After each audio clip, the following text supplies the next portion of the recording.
Yellareddy BC welfare హాస్టల్లో శ్రావణి మృతిపై పలు అనుమానాలు అయితే కుటుంబ సభ్యులు వ్యక్తం చేశారు. పోలీసుల ఎంక్వైరీలో ఏం తెలిసింది అనే అంశానికి సంబంధించి ఎల్లారెడ్డి సిఐ రాజారెడ్డి ఉన్నారు. వారిని అడగడం ప్రధానంగా ఆ శ్రావణి మృతిపై ఎలాంటి కేసు దర్యాప్తు.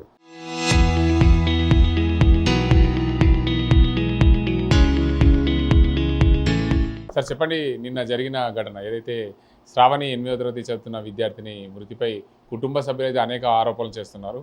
అసలు పోలీసులు ప్రాథమికంగా ఎలాంటి ఎంక్వైరీ చేస్తున్నారు, అసలు ఏం జరిగింది? నిన్న మాకు అందినటువంటి ఫిర్యాదు ఆధారంగా ర్యాపెన్ లక్ష్మి అని చెప్పేసి ఎవరైతే ఆ బాలిక ఉందో బాలిక తల్లి ఇచ్చినటువంటి ఫిర్యాదు ఆధారంగా మేము కేసు నమోదు చేయడం జరిగింది. బాలిక 8th class BC welfare hostel Yellareddy స్కూల్లో చదువుతుంది.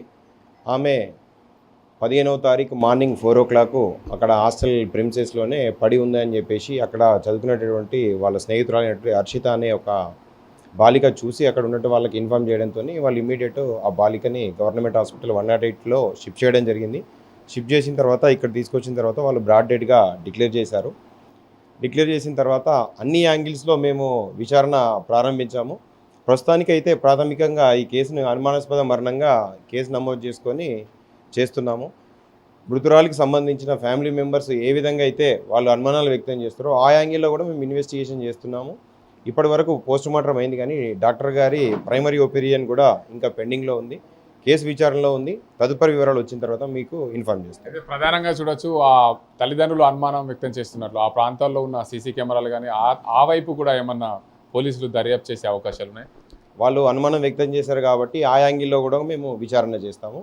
తదుపరి ఎలాంటి ఇంప్రూవ్మెంట్స్ ఉన్నా కూడా మీకు అప్డేట్ చేస్తుంటాం. ప్రధానంగా హాస్టల్లో సీసీ కెమెరాలు ఉంటే పూర్తి స్థాయిలో ఎంక్వైరీ ఇప్పటికే పూర్తయ్యేది.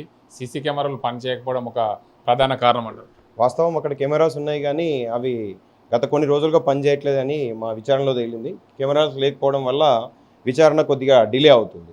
మొత్తానికి చూడొచ్చు, ఏదైతే శ్రావణి మృతిపై కుటుంబ సభ్యులు అనుమానం వ్యక్తం చేసినట్లు అటువైపు కూడా మేము పూర్తి స్థాయిలో దర్యాప్తు చేస్తున్నాం. శ్రావణి 15వ తేదీ ఉదయం ఆ హాస్టల్ డోర్ దగ్గర పడి ఉన్న దానికి సంబంధించి హాస్పిటల్కు తరలించారు 108లో.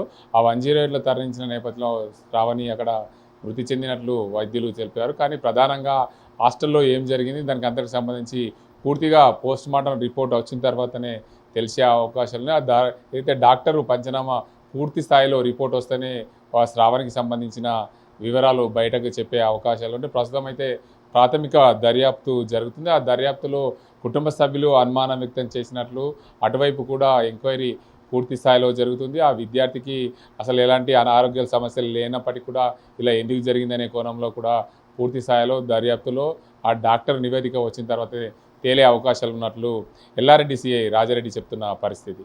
ఇది ఇక్కడ పరిస్థితి. కెమెరా సాజింతో గంగారెడ్డి, RTV, నిజామాబాద్.